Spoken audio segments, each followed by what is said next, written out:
As-tu déjà remarqué comme ce désir te frappe quand tu veux t'élever? Pas quand tu es distrait, ni quand tu t'éloignes, mais juste après avoir prié, juste au moment où ton cœur commence à brûler pour Dieu. C'est comme si quelque chose d'invisible essayait d'éteindre la flamme que tu viens d'allumer. Tu penses que c'est toi, tes pulsions, ton passé. Mais si ce n'était pas ça, et si ce poids, cette lutte qui t'épuise, était en réalité une preuve? La preuve que ton âme est ciblée parce qu'elle porte une lumière que les ténèbres reconnaissent. Ce désir n'est pas banal. Ce n'est pas juste de la chair. C'est un champ de bataille spirituel où se joue ton autorité, ta clarté et ton appel. Et si tu pouvais voir l'invisible, tu comprendrais. L'ennemi ne gaspille pas ses armes sur ceux qui dorment. Il vise ceux qui s'éveillent. Aujourd'hui, tu vas comprendre pourquoi ce combat te poursuit. Et surtout, comment le feu qui te tente peut devenir le feu qui te libère. 1. La source du combat. Ce n'est pas une simple pulsion. Ce n'est pas une faiblesse que tu portes dans ton corps. C'est une guerre silencieuse qui se joue dans ton esprit, une stratégie millénaire conçue pour détourner les élus de leur feu intérieur. L'ennemi n'attaque pas les indifférents. Il n'envoie pas ses armes contre ceux qui se sont déjà rendus. Il poursuit ceux qui transportent la présence. Il observe ceux dont la lignée porte une promesse. Et quand il te regarde, il reconnaît quelque chose qu'il a déjà vu, le reflet de la puissance qu'il a perdue. Tu crois que cette lutte est nouvelle, mais elle a commencé bien avant toi. Depuis le commencement, le désir a toujours été le terrain préféré de l'adversaire. Car il sait que ce feu, s'il est mal dirigé, devient une flamme dévorante. Mais s'il est sanctifié, il devient une torche entre les mains de Dieu. C'est pourquoi l'attaque est si précise. Elle ne vise pas ton corps, elle vise ta clarté.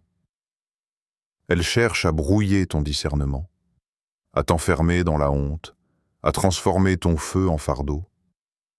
Chaque fois que tu tombes, tu ne perds pas seulement du contrôle, tu perds un peu de vision. Et sans vision, le peuple périt. L'ennemi étudie ta lignée, tes habitudes, tes failles. Il connaît les moments où tu es le plus vulnérable. Pas pour t'humilier, mais pour te désarmer. Il veut que tu t'identifies à ta tentation, que tu dises « c'est qui je suis ». Parce qu'à l'instant où tu le crois, tu cesses de combattre. Et quand tu cesses de combattre, il n'a plus besoin de te vaincre. Mais écoute-moi bien. Si le combat est si intense, c'est parce que ton appel est réel. Si la tentation revient toujours au moment de ta prière, c'est parce qu'elle veut interrompre ton ascension. L'enfer ne dépense pas son énergie sur les âmes perdues, il la concentre sur celles qui s'élèvent. Plus tu te rapproches de ta transformation, plus la flèche se fait brûlante. Ce que tu ressens dans ton corps est l'écho d'un affrontement spirituel. Les ténèbres savent qu'une fois que ton feu sera purifié, tu deviendras une menace. Elles ne cherchent pas à te détruire, elles cherchent à t'endormir. Elles veulent que tu restes distrait, prisonnier du cycle, persuadé que tu es sale. Parce qu'un esprit en honte est un esprit muet. Et un élu silencieux, c'est un élu inutile. Mais voici la vérité. Ton combat n'est pas un signe d'échec, c'est une marque d'élection. Les chaînes qui t'encerclent ne prouvent pas ta chute. Elles prouvent que tu es une cible. Et on ne vise jamais ce qui n'a pas de valeur. Alors ne te juge plus selon ton combat. Regarde-le comme un miroir de ton appel.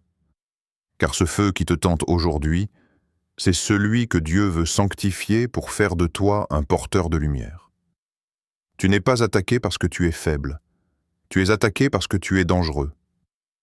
Deuxième. La distorsion du sacré.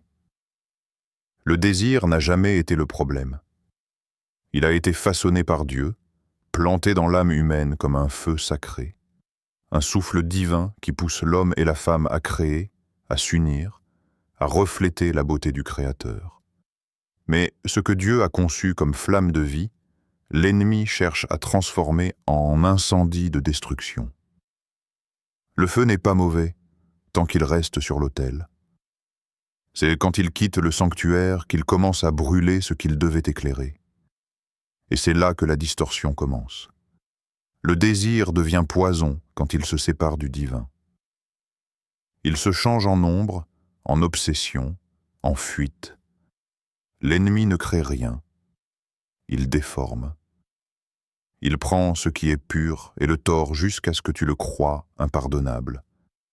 Il te pousse à confondre plaisir et paix, à échanger un instant de chaleur contre une nuit de vide. Et tu te demandes alors pourquoi, après le soulagement, vient le silence. Pourquoi ton esprit se sent soudainement lourd? Pourquoi ta lumière semble éteinte? C'est parce qu'à chaque fois que tu cèdes à la distorsion, tu ouvres une porte spirituelle. Et par cette porte, quelque chose entre, pas pour t'effrayer, mais pour t'éteindre. Le désir, détaché de sa source, devient un portail vers l'esclavage. Mais le même feu, réorienté vers Dieu, devient une arme d'adoration. Ce n'est donc pas ton corps qui doit être brisé, c'est ton feu qui doit être redirigé. Car Dieu n'a jamais voulu que tu vives sans passion. Il a voulu que ta passion soit sainte. Ce que l'ennemi a fait, c'est te convaincre que ton feu te condamne. Mais en vérité, il te révèle le lieu de ta plus grande tentation, et c'est souvent le lieu de ton plus grand appel. C'est dans la zone où tu tombes que Dieu veut te faire régner. Ce que tu appelles honte, il l'appelle matière première de ta transformation. Et si ce désir n'était pas ton piège, mais ton terrain d'entraînement? Et si, au lieu de le fuir, tu apprenais à le purifier? Ce que tu ressens n'est pas une malédiction, c'est un rappel. Tu as été créé pour brûler, mais pas pour te consumer, pour éclairer. L'ennemi te ment depuis trop longtemps. Il te fait croire que la pureté, c'est la privation, mais la pureté, c'est la puissance. Ce n'est pas dire « je ne veux plus sentir », c'est dire « je veux sentir juste ». C'est permettre à ton feu de retrouver son autel. Le monde appelle cela faiblesse. Dieu appelle cela maîtrise. Et quand ton feu est maîtrisé, ton autorité se réveille, parce qu'un esprit pur voit clair, parle avec force et agit avec paix. Et c'est ce que les ténèbres redoutent. Un élu dont le feu est redevenu sacré. Troisième, les armes de la liberté. Tu ne gagnes pas cette bataille avec ta volonté seule. Tu ne peux pas vaincre un esprit par la chair. Ce combat demande des armes spirituelles, celles qui ne rouillent pas. La vérité, la prière et la lumière. 1. La première arme, c'est la vérité. La vérité ne crie pas, elle éclaire. Elle révèle que tu n'es pas impur, mais en processus de purification. L'ennemi prospère dans le mensonge. Il veut que tu caches ta lutte pour qu'elle grandisse dans l'ombre. Mais dès que tu nommes ta bataille, tu la déarmes. Dire la vérité, même à Dieu seul, c'est déjà un acte de guerre. Car la lumière ne combat pas l'ombre, elle la remplace. Deuxième arme, c'est la prière. Pas la prière répétée 100 fois, mais celle qui transperce le silence. Celle qui tremble dans ta poitrine, qui pleure, qui brûle, qui avoue. Ce genre de prière fait trembler les murs invisibles.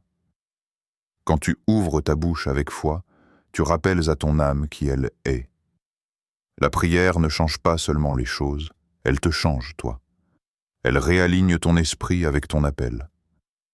Elle dit à l'ennemi, « Tu as eu accès à mes faiblesses, mais tu n'auras pas ma destinée. » Troisième arme, c'est la lumière de la communauté. L'isolement est le terrain favori du mal. Il te fait croire que tu es seul, que personne ne comprend, que tu es trop brisé, mais la liberté commence quand tu permets à quelqu'un d'autre d'entrer dans ta lutte. Quand tu parles, le secret perd son pouvoir.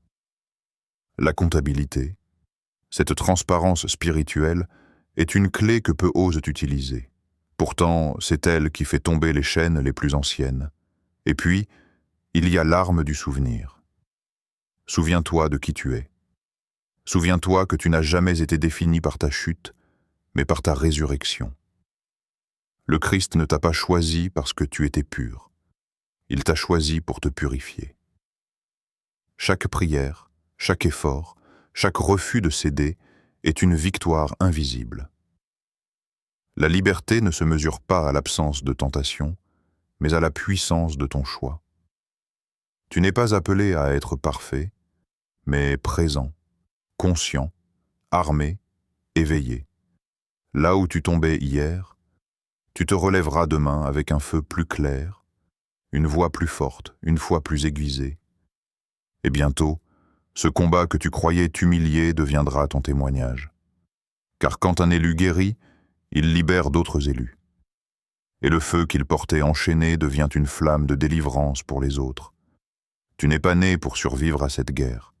Tu es né pour y régner. Car la liberté n'est pas l'absence de combat, c'est la maîtrise du feu. Écoute-moi, élu.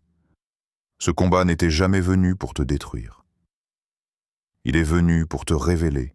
Chaque chute, chaque nuit où tu as pleuré dans le silence, chaque matin où tu t'es levé en te croyant indigne, tout cela n'a jamais été la preuve de ta faiblesse, mais la marque de ton appel. L'enfer ne poursuit pas les âmes sans flamme. Il poursuit celles qui transportent une lumière capable de réveiller les autres. Et toi, malgré les chaînes, malgré la honte, malgré les pensées de défaite, tu es resté debout. Tu respires encore. Le feu qui te brûlait devient maintenant celui qui éclaire ton chemin. Tu n'es pas sale, tu es sanctifié, tu n'es pas cassé, tu es en reconstruction divine. Et chaque fois que tu choisis la lumière, même tremblant, même imparfait, le ciel célèbre une victoire. Alors maintenant, fais une chose. Déclare ta liberté. Écris-le en commentaire, non pas pour les autres, mais pour ton âme.